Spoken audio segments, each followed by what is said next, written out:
Ex-prisoners, what was the worst thing you saw inside the prison walls? I spent 6 years in prison. 1 month in, I watched a Crip-on-Crip gang hitting the guy. They hit the guy 60 times while he was curled up in a ball screaming, "Help!" But nobody could because you'd be a target next. He somehow survived, but I couldn't tell you how. I think about it every day. Story 2. Saw someone break a small branch off a tree in the yard, dry it out in the sun, sharpen it down to a point on the concrete, and then beat a guy in the back with it 4 times. He had to be airlifted to hospital because it punctured his... Story 3. English female prison. I saw a woman get held down by 2 others while a third woman proceeded to shove her hand up the woman's pussy to check if she had came in with a parcel. Substances. This was in the communal showers, so yeah, addicts don't give a duck. Story 4. I made a friend early on who was sentenced to life. He'd been locked up for about 5 or 6 years when I'd first met him. Talked to him every day for 3 years, and one day he comes up to me and says he needs to talk to me about something. We do a lap on the back 40, and he tells me his old lady is leaving him and isn't bringing his daughter up to come see him anymore. He's actually crying. I didn't know what I could do to help him, so I let him cry and told him to not let it bother him. Maybe she'll come around. We go on about our day, and everything seems normal. That night, he woke me up. He bunked across the hall, crying.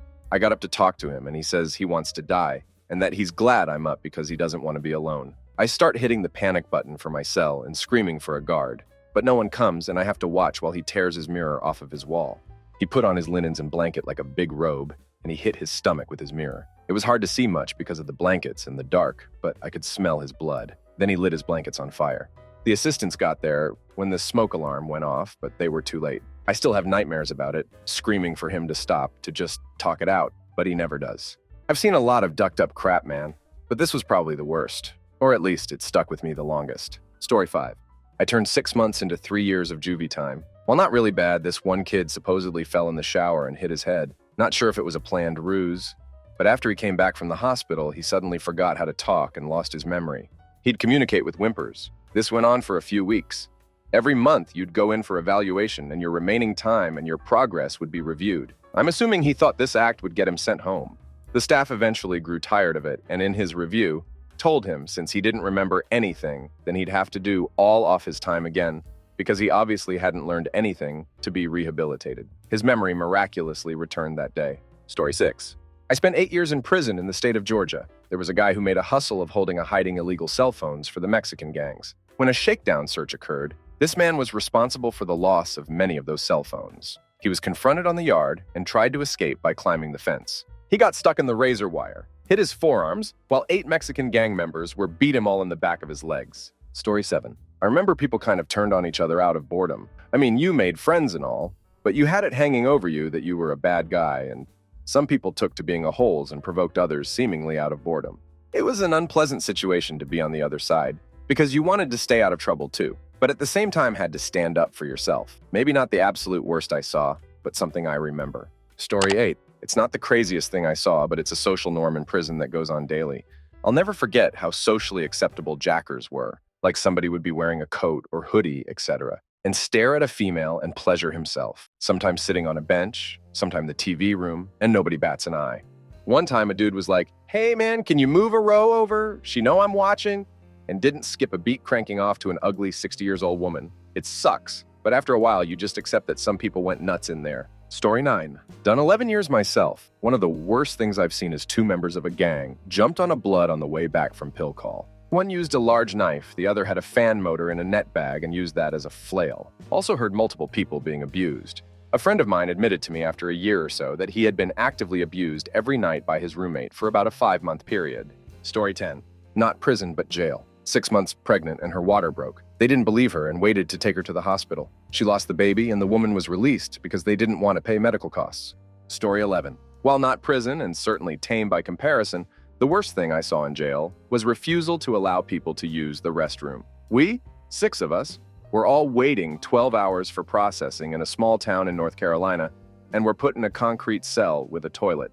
Every time we stood up to use the toilet, an officer would yell at us to sit back down. For those who disobeyed, they were forcibly handcuffed and moved somewhere else, often pissing themselves during the ordeal. I was a first year in college going to Campbell University. I was arrested and taken to the Harnett County Jail, where I was eventually served an ex parte restraining order.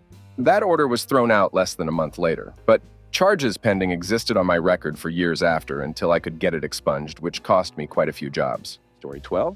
There was talk about a guy beating his own daughter. Some guys made him a cup of morning coffee. Morning coffee is basically taking a kettle, pour cooking oil in it, heat it up and add a lot of sugar, and then throw it in someone's face. It was very uncomfortable to see and hear. Story 13.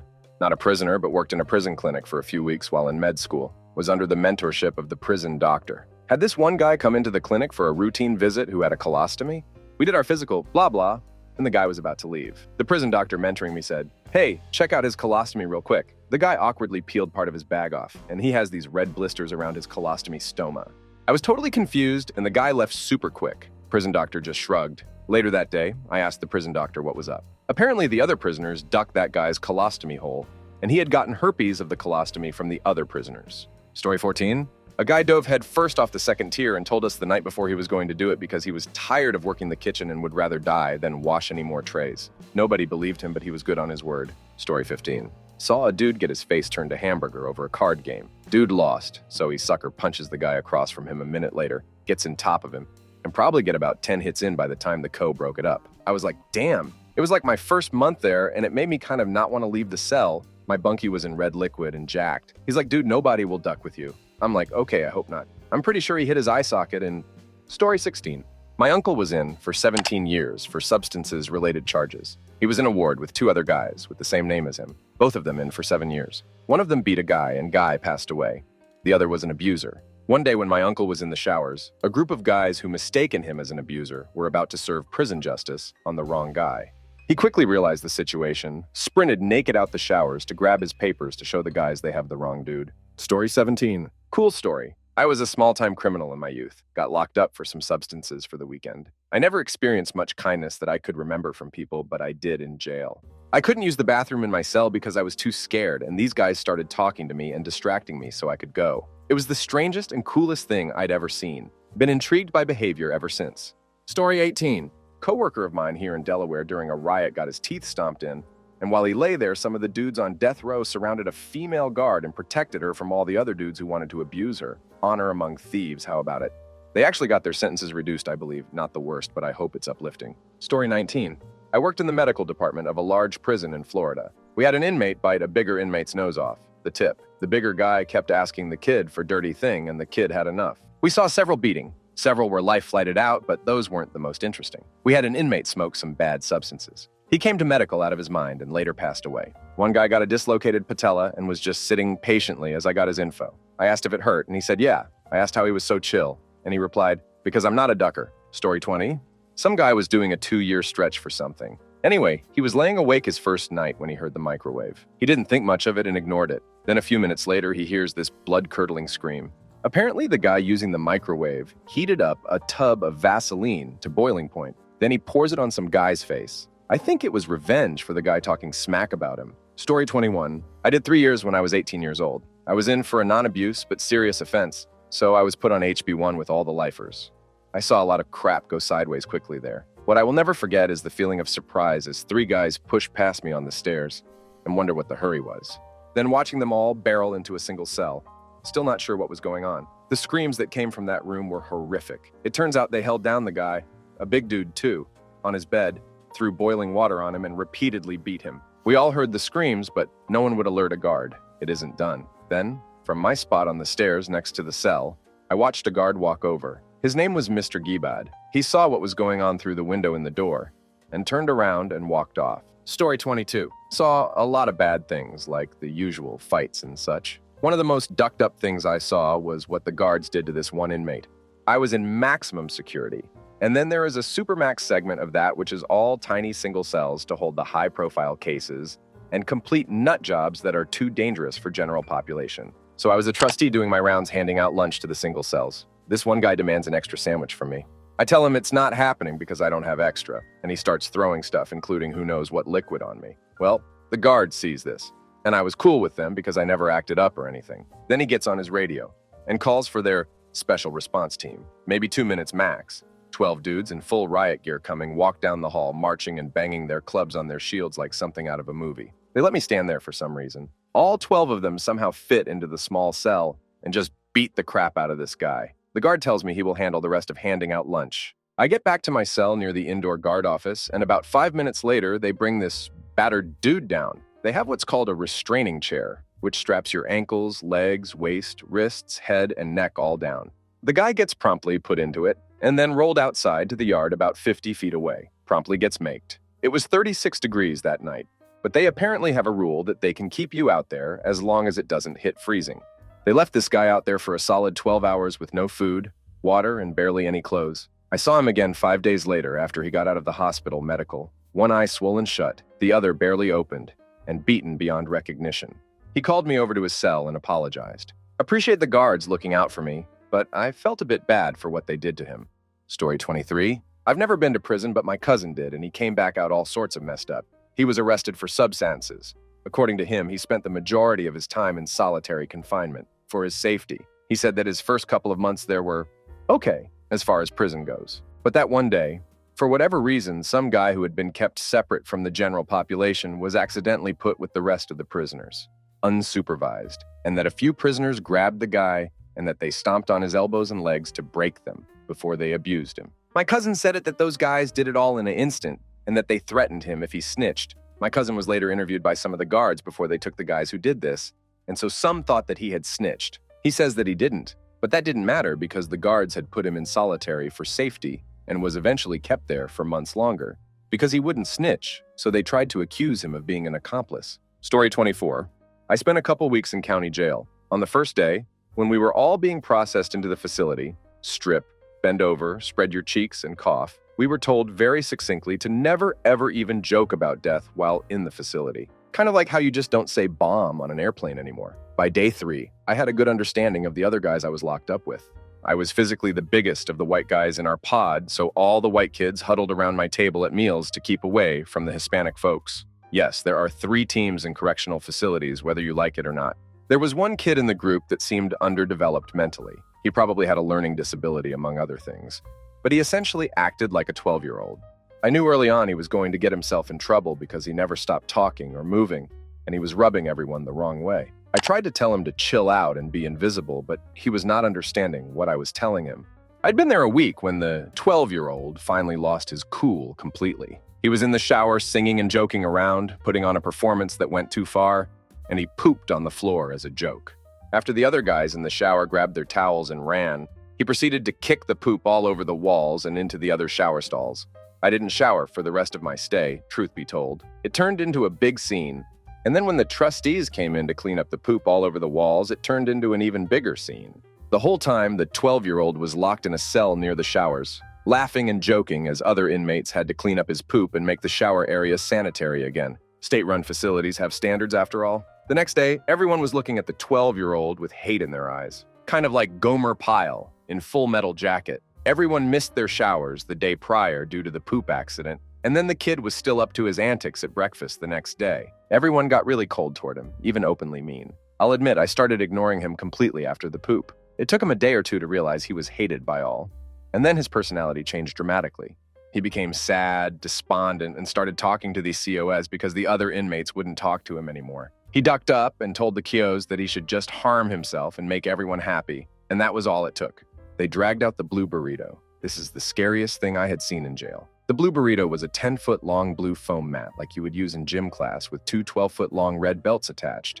They laid it out on the floor, forced the 12-year-old to lay on the mat, and then they rolled him up with his arms at his sides into the blue burrito. The 2 long red belts clipped together at the top and bottom of the burrito, keeping it all nice and tight. This was the death protocol at the jail. No counseling, no medical ward. You lose the ability to move. They put that poor git in the burrito around 8 p.m., dragged him into his cell and left him laying on the floor, wrapped up tight, until breakfast the next morning, around 8 a.m. Imagine being unable to move, barely able to breathe, with no end in sight for 12 hours on the floor of your 8x8 cell. My cell was up above his, and I heard him weeping and moaning in agony all night. He didn't say a word to anyone, or look anyone in the eye for that matter, for the rest of the time I was there. One night in the blue burrito broke him. Story 25. A corrections officer. Beatings take place, of course. There's always someone angry at someone. Fighting attacks at my facility were about once per week. Abused is less common than movies suggest, but there's very likely a sex-for-service trade going on somewhere, and every few months an inmate would use the tip line to report abuse by another inmate. Story 26. I spent 2 weeks awaiting trial in Johannesburg Central Prison. Saw a guy with mental issues get severely beaten one night after he attacked another inmate. Saw another guy have a kettle of boiling water poured over him another evening after an argument with another prisoner. In both cases, the wardens did nothing until the following morning. I was lucky. I managed to avoid any issues while I was there. Story 27. I was only in jail for 2 months waiting for my court case. It was dismissed. The first night I was in general population. I heard someone in the pod getting abused. It was loud and violent. I felt really helpless. A few prisoners were banging on their doors and yelling, "Yo!" seemingly to get the correction officer's attention. The correction officers got on the loudspeaker and said, "Shut up." I came to find out people would bang on those metal doors all the damn time. Eventually, a co began doing rounds and walking around the pod. They made rounds every 20 minutes and came across the incident still going on. I couldn't see what was going on, but I heard, "Come in my cell." "I damn dare you!" And it sounded like the guy who was abused was then being beat. In what seemed like forever, maybe only 2 or 3 minutes, a bunch of men in turtle suits, riot gear, and a dog came running in. The team opened up the cell and seemed to unleash the dog. The dog really ducked that guy up. He was screaming like crazy.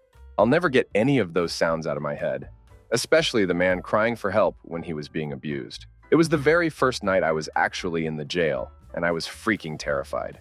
Story 28, not prison, but county jail. I was doing 90 days, and a woman who was very pregnant went into labor. They refused to take her to the hospital until her contractions were 2 months apart. When they finally did, they shackled her to the bed. They refused to unlock the shackles, even when the baby was in danger. She lost the baby. She was in jail for traffic tickets. Story 29. I've never been to prison, but my uncle has. And his story was really interesting and kind of disturbing. We live in Mexico, Guadalajara. My uncle has diabetes, and at that time his health was really bad. He had a divorce 12 years ago, and her ex-wife and him lost all contact, so she didn't know about his condition. She didn't receive her pension, so she sued him, and by the end of that week, he was taken to a prison. He was there only for 3 days. It was easy to prove that it was impossible to work in that state, but he saw a lot of terrifying stuff there. First of all, prisoners have a hierarchy there. When new prisoners come, there are prisoners with power to judge them and punish them according to their stories on how they got there. Guards know this, but there's a lot of people with power inside the cells. According to my uncle, they were taken to a large room by the guards. When they left, other prisoners came and started questioning them. One of the new prisoners admitted to abused a girl. Getting caught by the police and ending up in prison, the other prisoners got so disgusted that they beat him up and then abused him. He saw this happen before he was questioned himself. Thankfully, nothing bad happened to my uncle when he was there, and he got out of there as soon as we were able to prove that he had diabetes. He told this story just as he got out of there. Story 30. I did a year spread out over a few 2 yards in AZ, low-level yards. I didn't see much that really shocked me. I'd been on the street prior to being locked up, so anything I saw happen in prison was more of the same, really. There were fights and people catching heat from their own people for ducking up and breaking rules, but for the most part, this was fairly tame. I think the part that sticks with me the most is the amount of very clearly mentally ill people who were locked up with me but were getting no help whatsoever. I mean, none of us were really getting any help, but some of these guys were clearly going to have no option when they left except to go back to what they were doing. To me, that was the worst thing I saw, the absolute apathy of the system as a whole. I was incarcerated with 1,200 other inmates on 1 yard in Tucson, in a complex that had, I believe, 7 or 8 other yards on it. This is, of course, one of many complexes in Arizona. This also came as a shock to me when I really thought about it, just the incredible amount of people being locked up. Most of the people I did time with were in for non-abused substances-related offenses. Story 31. I've been in 2, 1 charge, just transferred from a low to medium security to get into a program. The low overall was a crab hole. Bad food, technically overcrowded, but it wasn't that bad. Lots of loudmouths, but no abuse that I saw when I was there. The medium, however, that was a different story. Good food, looked more like a college campus, no overcrowding, scores of pool tables, saw a guy get beat. The groundkeepers kept that place immaculate, saw 2 guys fight and topple over my tower of cereal. One got knocked down and had his face smashed in by a jacked-up guy. Oh yeah, we had unlimited soda fountain use in the mess hall. Story 32. There was a guy I was locked up with in Baldwin County, Al, who went into our block's common area library, just a bookshelf with about 60 books, and ripped out the last chapter of every single damn book. Story 33. Not the most messed up, but this stuck with me for whatever reason. While studying medicine, I was working at a prison clinic in New York. Guy comes in with a fairly dirty cast on his arm. Otherwise, he seems fairly normal. He's there to have his cast removed, so I ask him when they put the cast on. He says December. It's late January, so yeah, it's been enough time for the bone to heal. I figured his living conditions were the reason for the cast looking like that, so I got the okay and started removing the cast.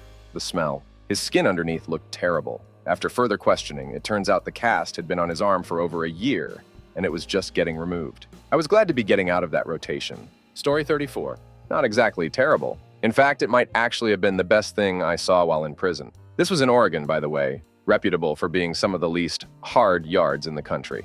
Still saw plenty of crap, but this is the only one I like to talk about. Coming back from chow, you walk down this super long, football field length, 30 feet wide hall to get back to your cell block.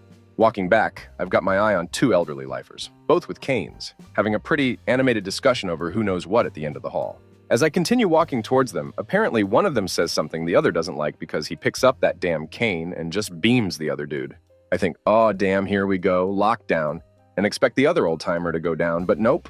Homie must be made of sterner stuff because he picks up his cane and boom, full-on geriatric sword fight in the middle of mainline a la Cliffside Inigo Montoya fight scene in The Princess Bride. Like, these dudes are really going at it, occasionally getting each other, and they are just going back and forth all over the hall. Both of them 80 years old plus, doing it Dark Ages style. Crap was wild.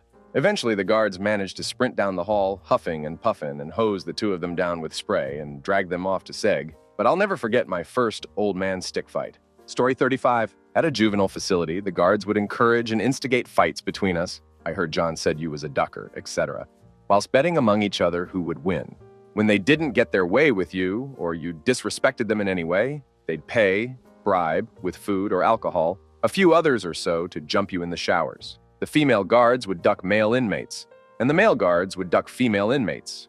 They knew where the blind spots in the cameras were and did all this without being caught. The whole time I was there. There were about 200 male inmates and 50 female inmates. Needless to say, I kept my head down, did my 6 months, and straightened my life out after being a part of that. However, I didn't get out unscathed. I have a 2-inch long scar on the back of my head. I refused to fall for their crap and would try to de-escalate when they tried to get me involved in their fighting ring. They didn't like that, not sure what or who got paid for doing it. The official report says I fell out of a chair and hit my head on the concrete. I went along with it because I knew it was my word against theirs and my life would have been much harder had I made a big fuss about it. Also, when things got out of their control, they would lock us down for 4 days and take away our books and stuff. In our cells without letting us out for anything. We had toilets and a sink in there.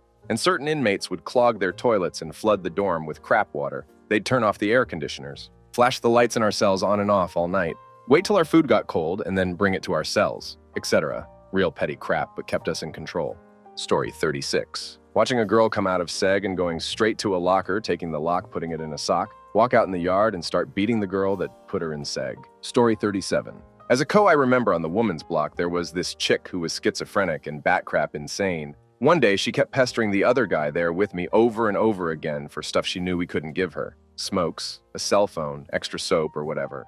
She'd do that to try to get under people's skin, because riling up staff is a pastime for some inmates, and we all kind of knew if you ignored her, she'd get bored and cut it out. This guy was new, and he got mad and told her to stop pestering him. She puffed up kind of comically and began sassily mimicking him while she did the talking hand thing. He snapped and screamed, "Lady, this is my house. I'm in charge. You isn't getting crap. You got a problem with that?" The look of pure, childish spite she gave him before returning to her cell was absolutely blistering, but it shut her up. About 15 minutes later on rounds, we were walking towards her cell on the second level. She walked out, tied the other end of a sheet noose around her neck to the rail, flipped us the bird, and jumped the handrail, all in about 10 seconds as we ran towards her. It didn't break her neck, but as we were frantically trying to get her down, she was swinging back and forth, and somehow cackling evilly like a witch every time she managed to suck in a breath. I remember we tore the sheet free and she fell down onto the first floor, and in between raw-throated laughter, laying on the floor spread eagle, she shrieked, "Is it still your house? Do you feel in charge now?" As the entire block of women erupted into chaos and started running around in random, she suffered no serious injuries beyond a neck sprain and heavy bruising on her neck, throat. If it had been a real rope, it probably would have passed away. Story 38. Not me, but my brother. He always had substance problems and depression. It was obvious he needed professional help, and what he got instead was over 7 years of his life lost to jail and prison. Beating? He's seen it, abused, seen it, substances, lack of medical treatment, guards beat a guy for talking back, made to fight each other, seen it all. But the worst part is how my brother almost passed away from an infection in his lungs, and when he asked for help, struggling to breathe and stand upright, the nurse and officers called him a liar and charged him $50 for a false medical visit. He collapsed and almost passed away before he was taken to a hospital, and nobody was punished. Nobody lost their job. And when he did get out, he had to pay court costs, fines, bills, maintenance for house arrest device, and a million other things. And he did it all, and is now a law-abiding citizen with most of his rights restored, but try telling that to anyone hiring for a job. My cousin is locked up right now, and I can guarantee it's all still the same in this crap state. Story 39. Man, I saw people bullied to the point of absolute breakdown. I slept on concrete floors that hadn't been cleaned in decades. So many fights. One guy I saw got the absolute sense knocked out of him. Never saw him again. Being locked in a cage, standing up for 12 hours straight. A squirrel cage, they're totally illegal now, BTW. Then sitting in a holding tank. Small concrete room with no windows, you get nothing. For 20 days straight. No mat or anything, and it's kept at 60 degrees. I almost got thrown off a balcony. Saw an old guy get beat and stomped on by prison guards before they locked him in isolation. Probably the worst thing for me was isolation. 6 days in a cell with 4, yes, damn 4, other grown men with no lights, no shower, 1 roll of toilet paper, no soap, no TV, no books, nothing but just curling into a ball and trying to pretend you're dead. Man, the toilets. I saw a gambling addict bob for apples out the toilet for a pack of ramen noodles, a la Mao. The SAW team did training drills on us once and had, guns. I think they may have been tasers.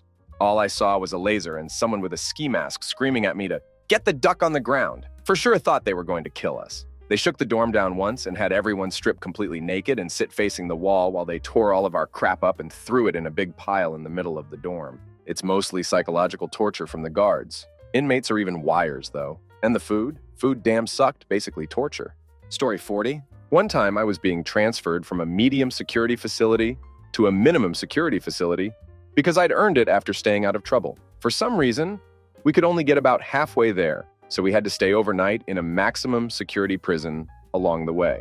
This place was run down, poorly funded, smelly, dungeon-like. Not at all like the facility we were coming from or heading to. We were only there overnight, but I'll never forget the terror-filled screams that woke us in the middle of the night as some guy was fighting for his life. Guards didn't do anything for a really long time, and we all could hear this guy getting the crap beat out of him and abused. It was really awful. We could just hear it all, like he was begging for his life. He started off tough and strong, and by the end man, that was the only time I ever saw or heard of anything like that happening in real life. Most of what happens in movies is not at all how it is real life. Story 41, I don't know how to classify worst. As others have written, depending when you were in and where it literally could have been anarchy. I was in from day after my 17 years birthday until 34 years, 45 years now, in Massachusetts. The first 10 years or so, the inmates were running the asylums. They had control over almost everything except the ability to get out, and even then they could manage that often. In no particular order, here are a few I remember, and I wish I could forget. If abuse is seen as one of the worst crimes, then every night, just about depending on which prison, you'd hear that happening. The other prisons, it still happened, you just couldn't hear it. Numerous times, the female guards would be having consensual relationships with inmates for years on end. Then, when they were found in a compromising position claim abuse, threats, and people ended up with life sentences who would have been going home. When I first began time, it was the end of the craziest era. But for the first 3 years, I didn't go to the bathroom or take a shower without 2 friends standing guard. We would take magazines, thread bed sheets through holes in them, and put 2 stacks back to back. You'd put it on over your head like a bulletproof vest. This was to protect you when someone tried to shank you. You'd gear up, go to a shower stall, 2 stand guard while 1 showers, each taking turns while the other got cleaned up. Using the toilet, you'd have 2 stand outside the cell door while you did your business. In the 90s, Massachusetts made a deal with Texas to house prisoners for them. The dock in Massachusetts was paid over $50,000 per inmate per year to house them. Texas charged the dock $32,000 per year, so the taxpayers gave Massachusetts over $50,000, and the Department of Corrections kept the difference between that and the $32,000 they paid Texas. They would go in the middle of the night with the riot gear on and all the local sheriffs and state police as backup, hog-tied people in their cells, put them in buses that took them to a plane where they were flown to Texas without any notification. The Texas prison was the Dallas County Jail. For those who came from Massachusetts, it consisted of being brought to a pod with 32 or 64 beds in it, given a blanket, a mattress, a jumpsuit, 2 pairs of underwear, and a pair of flip-flops.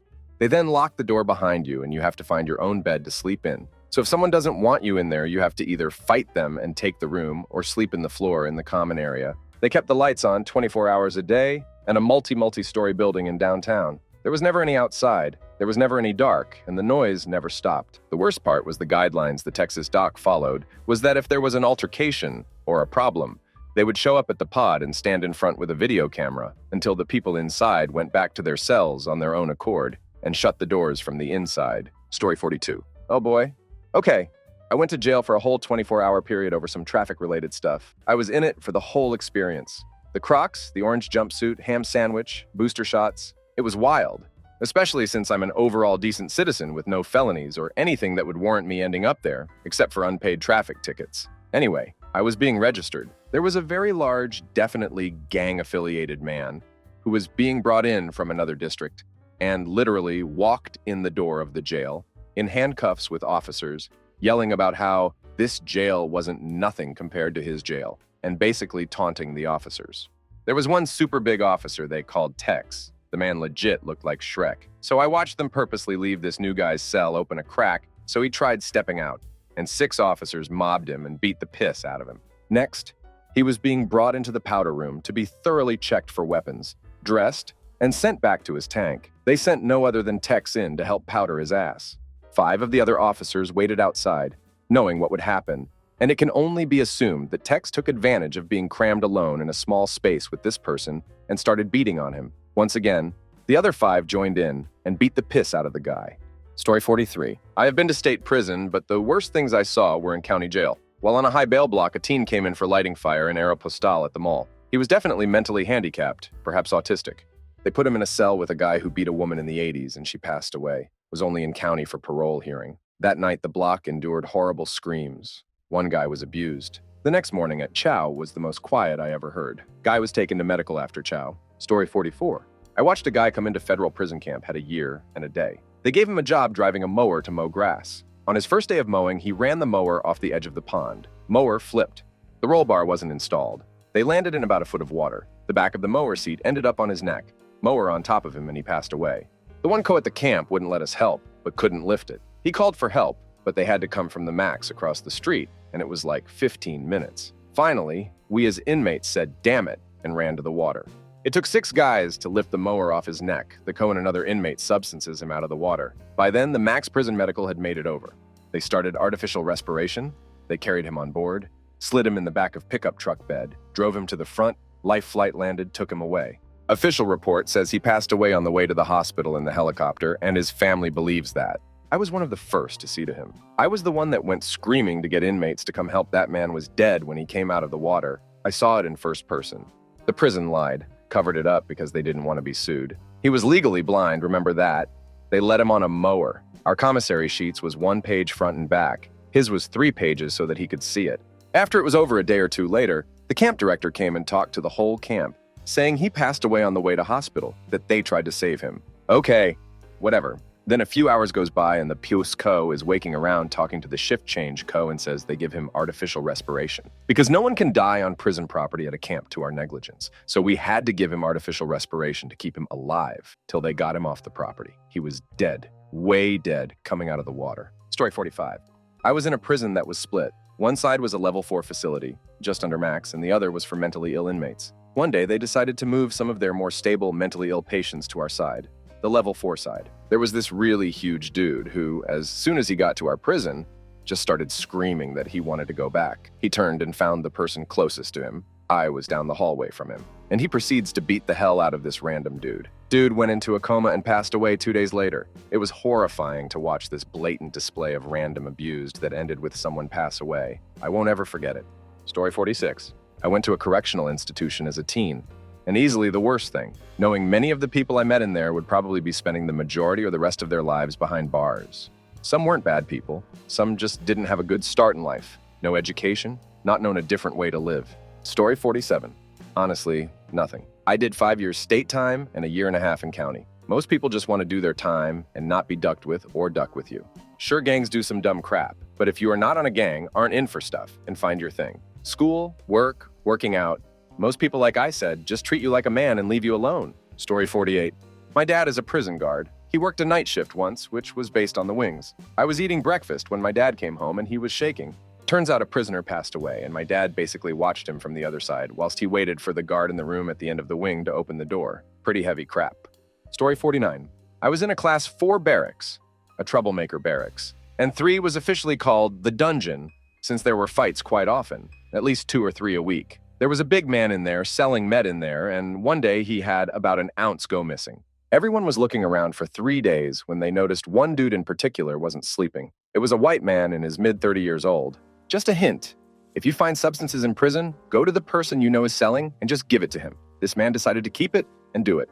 They went to him in the middle of the night and started tearing up his things, looking for the substances. They found it. The dealer pulled this man into a closet we pried open in the barracks and proceeded to beat him. They were in there for not even 30 seconds before the sound stopped. Next thing you know, they changed this man into some new clothes and sat him on a toilet with his pants around his ankles. He passed away. This body sat on the toilet for 5 days, and the correctional officers didn't even know he was passed away. So for 5 days, I had to walk by a body every time I had to take a piss. Needless to say, I only took one crap that whole time, and I had to sit next to a body when I did. Still ducks me up. Story 50. Honestly, the worst part of the whole bid was county jail, while I waited for the plea process to work out before being sent to state prison. I spent about 6 months in Camden County. I was unfortunately placed in maximum security because of the nature of my crime, first-degree armed robbery. At the time, I was a 140-pound white kid from the suburbs, and Camden was experiencing a massive shortage of space in the jail. Not a great combination for me. Slept on a mat on the ground near the toilet in a cell with 3 other guys. Cell had 1 bunk bed, so was designed for 2 occupants. First meal on the tier, a guy was walking down the steps to get his food, and just as he approached the bottom, he gets absolutely blindsided under the chin by another inmate wielding his meal tray as a weapon. The walloped guy goes to the ground, and the assailant proceeds to beat him in every possible. It turns out the victim was a Crip. Apparently, he was supposed to check in, opt for protective custody, upon coming to county, but I guess he didn't want to. So they essentially forced the issue. The altercation didn't last long. Guards called a code. Alarm went off. We all locked in our cells, and the officers then rolled into the tier about 10 deep and, based on the sounds, couldn't see the action after lockdown, pummeled the stabber. A month later, I was moved to a smaller tier, which was reserved for inmates facing larger sentences. I was indicted on 3 counts of first-degree armed robbery, as well as 9 different other peripheral crimes. It was much quieter, and the COs treated us much better. I was told this was because a lot of the guys on this tier had nothing to lose. And when things got bad on this tier, they never did in the 6-ish months I was there, it generally went straight to nightmare mode. I saw some other objectionably worse stuff while in state prison, but I guess I was desensitized at that point because when I think back, the first thing I see is the guy getting decked with a hard plastic food tray. Story 51. I was in county jail, and I saw a bunch of ducked up stuff. But the worst was, when I got over to work release, I made friends with a number of inmates there who were chill, and generally not super selfish idiot. One dude was a gigantic guy who everybody loved. He was super nice and chill, and if you had his back, he had yours. Him and I got close fast, because I would always hook him up with cigs or snacks to add to the egg salad sandwiches he would make every weekend. And he looked out for me and gave me sandwiches without throwing in towards the end. He introduced me to a small kid. They both cleaned our pod together. The kid at first was waiting for money, so I helped him out a bunch. We also got close. At that time, I was working, so most of the time, I was gone.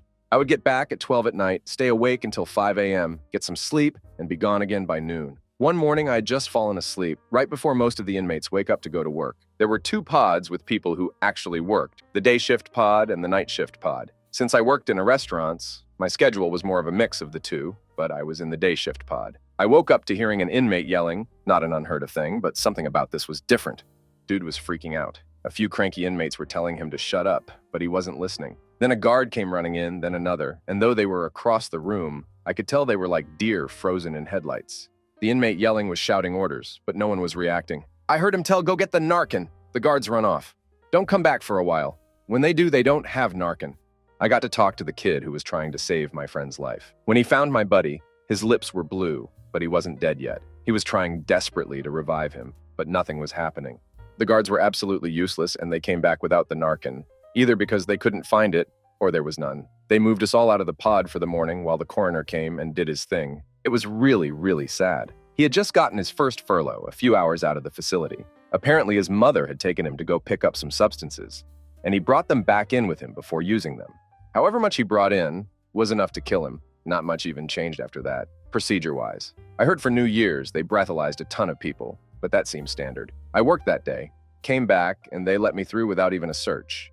My other buddy, the big guy, wasn't the same after that. He wasn't jolly like normal. He quit his cleaning job. I'd hang out with him, but he wasn't talkative like before. It really sucked, all around. Dude was a good kid. Sure, he chose to get substances, but he didn't have to die. I know the guards were scared, not thinking clearly, and who knows how long ago their training was on that situation. I just really wish they had listened to the inmate who obviously knew his crap. They could have saved my friend's life that day. Story 52. There was a gang of men that was known to be the most abused if crossed. Well, one day after a card game, a fellow inmate verbally disrespected one of the members. That inmate was followed to the bathroom by 3 members of the gang later that day, a black eye and 2 missing teeth. Later, he's telling people that he slipped in the shower. I'm sure the officers knew that he was beaten, but he would not admit it. Story 53, mild to most comments here, but I had to turn myself in for a 90-day sentence at a small county jail about 15 years ago. In booking, watched a drunk guy that had just hit someone driving punch a guard and beat another inmate with the payphone receiver before he was subdued. An 18-year-old guy looking at some prison time swan dove off the top of the catwalk around the upper cells and broke his neck. This happy-go-lucky guy drank an entire gallon of floor cleaner to get ducked up and laid in the corner puking and crapting himself. The guards didn't care until he stopped breathing, the one that shook me the most. This Mexican guy, probably 20 years old, was being deported for selling substances for like the 4th time. This skinhead asked him why he kept doing it. The kid started crying and said the cartel would hit his family in Mexico if he didn't return and keep selling. He was already planning his return to start selling again. Story 54. I got super lucky and served a couple months straight on the work release block at George Hill County Prison.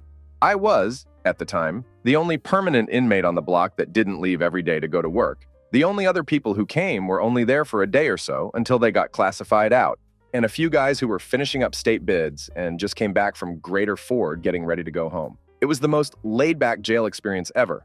We had virtually zero supervision and basically self-governed the block. Nobody ducked with anybody. We all had our own hustles going on. Nobody tolerated crap that attracted attention of the employees who didn't give a crap regardless. One of the employees bought substances off of me before I went in, and even asked me to facilitate a hand-to-hand with my girlfriend for him while I was locked up.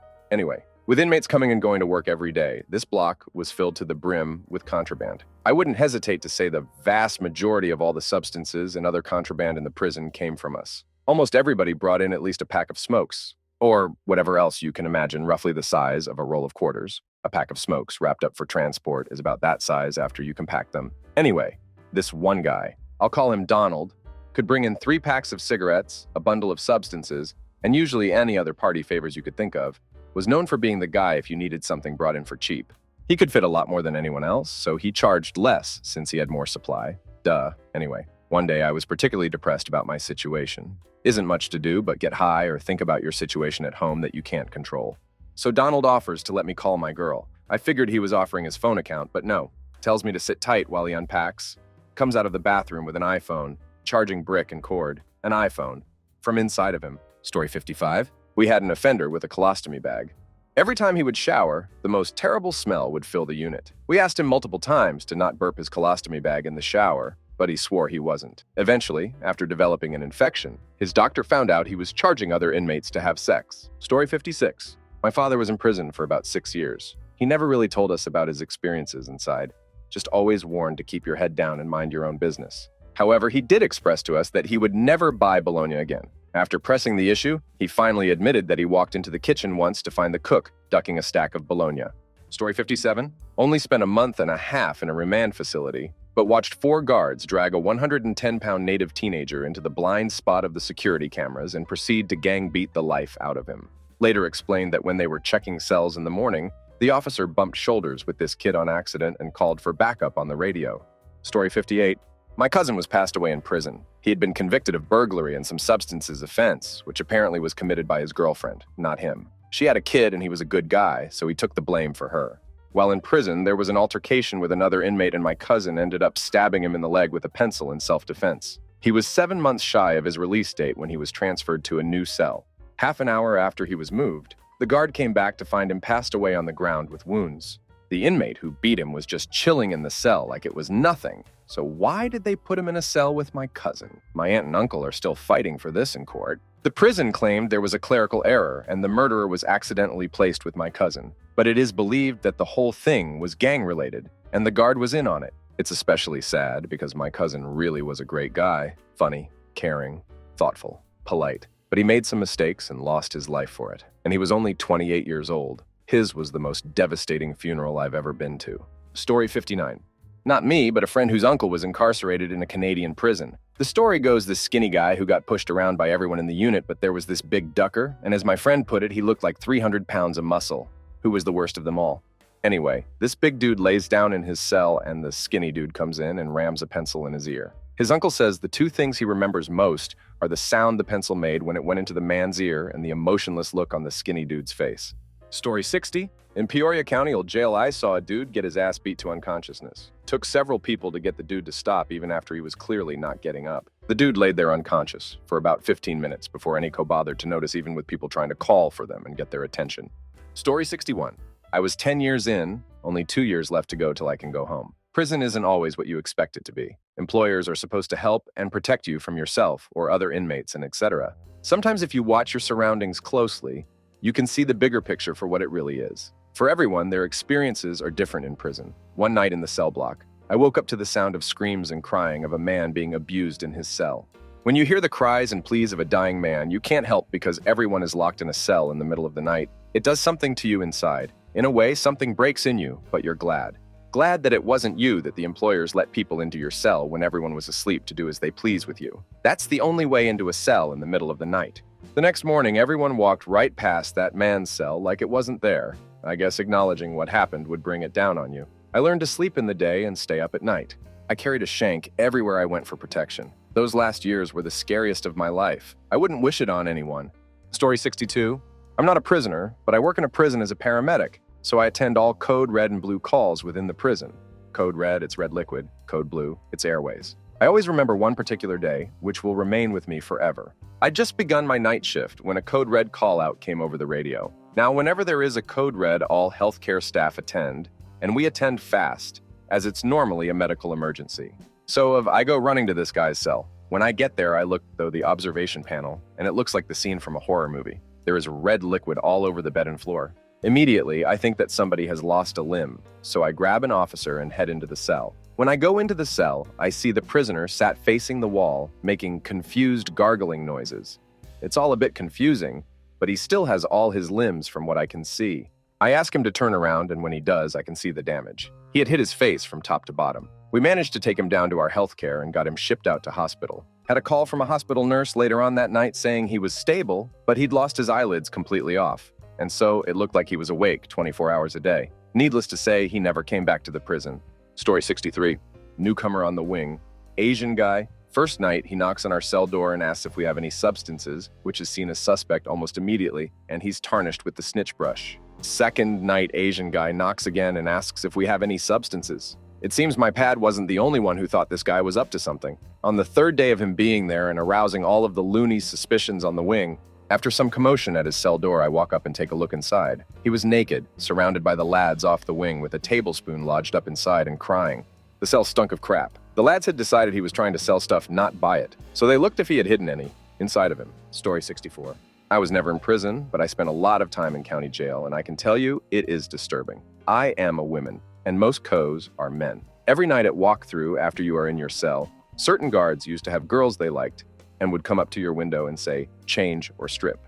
They would stand there and wait for you to take your clothes off. You might get some gum or a cigarette from it, but still, that's disgusting. And one time, my pod was in trouble for having a party, so they withheld our toiletries for over a month. Story 65. My family member is doing a lengthy sentence in a Scottish prison. After 2 years, his mental and physical health is far better than it has been in years, though he could do with losing some weight. He's still having regular nightmares, probably as the result of the beatings and other abuse prevalent within our family and his sleepwalking. Basically trying to climb invisible ladders or open invisible doors, and groaning resulted in his eventually getting a single cell so as not to disturb whoever had to share with him. He has regular visits with psychiatric nurses and also gets his dental and sight checkups scheduled for him regularly. He's studying a couple of languages and reads a lot as they have a good library. They have TVs in their cells, and he also listens to a lot of classical and other music. He earns money from his prison job, and family members are allowed to send in money too.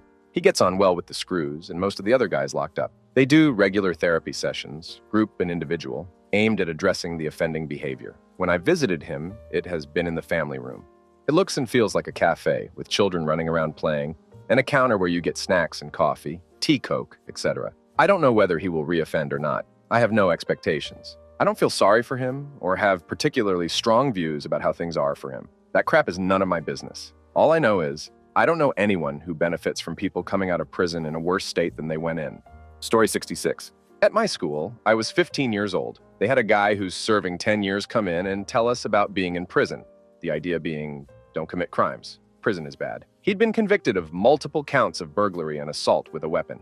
He was escorted by police and gave an hour's presentations on what it's like in prison. He was being released a week later, so I guess seen as being the least criminal prisoner? Damn me, it was terrifying. He apparently told his inmates he was going to a school to teach kids about why prison is horrible, and everyone got together to show how bad prison is, so they gave photos of how the shivs are made like melting a toothbrush, scars, injuries from the shivs, sleeping conditions, meals. He also talked about how he isn't mentally sure how he'd adapt to being free. He has friends he can stay with, but he was worried about not knowing what to do or where to go, which is apparently very common amongst newly freed people. It was a really sad story about a guy who's being released but has nowhere to be released to. Also, the talk finished and police went for lunch. Police suddenly start running around the dining room. School gets absolutely shut down, which was mainly confusing but also terrifying because they can't find the prisoner. He was in the disabled bathroom having a pee. He felt uncomfortable peeing in the male bathroom because he didn't want his junk out in the same room as teenagers, so went to the one disabled toilet. He seemed like a good guy. Story 67. Spent a year in a Thai prison, and honestly, the worst behavior was from the guards. I did see a couple of fights between the prisoners, but anyone that breaks prison rules is put in heavy chains for 90 days, and then routinely beaten by the guards out on the rec field. Like clockwork, every weekend they would line up the prisoners, get them on their hands and knees, and just beat them with their batons. Probably the worst thing I witnessed was this Polish kid who got bullied so bad he lost his mind. He ended up trying to jump off the building. So of course, the logical thing was to give him punishment, aka 90 days in heavy chains with mandatory exercise every day. And don't forget the beatings. Story 68. Wasn't me, but my father. He went to prison in Cuba and has told me countless stories about his experiences there. But there's this one in particular that will forever stick out to me. Some random inmate tried selling my dad some socks. My dad let him know he was broke. He had only just arrived, and for that, he didn't want them. He couldn't even afford them. Guy just says, okay, goes about his business trying to sell the socks to other inmates. He comes across someone else who rejects the offer as well and tells him, I'm not buying crap. Well, just for saying that, sock dude stabs him with a small piece of metal right inside of him. My father was mortified watching. The guy who'd been beat looks at sock guy and says, damn man, you beat me for no reason. He dropped and passed away right after that. It's something that I think about a lot. I just wonder what his final thoughts might have been since he knew he was going to die. That is truly an awful way to go out. Story 69. I only did 14 months in. I'm female, by the way. The worst thing I saw was when a guard was walking an inmate to lockdown for fighting. They got right outside of the lockdown block when the guard was putting handcuffs on the woman. She got one cuff around one of her wrists and the girl pulled away, used the other cuff as brass knuckles, and beat the hell out of the guard. It was bad. This girl was known for fighting, and boy was she quick with it. The guard was on the ground. The girl was out of lockdown before the guard was out of the hospital. We found out months later that the guard had big injuries but had permanent damaged vision in one eye. The worst part was no one helped that lady. There were 3 other guards close by, and they did nothing.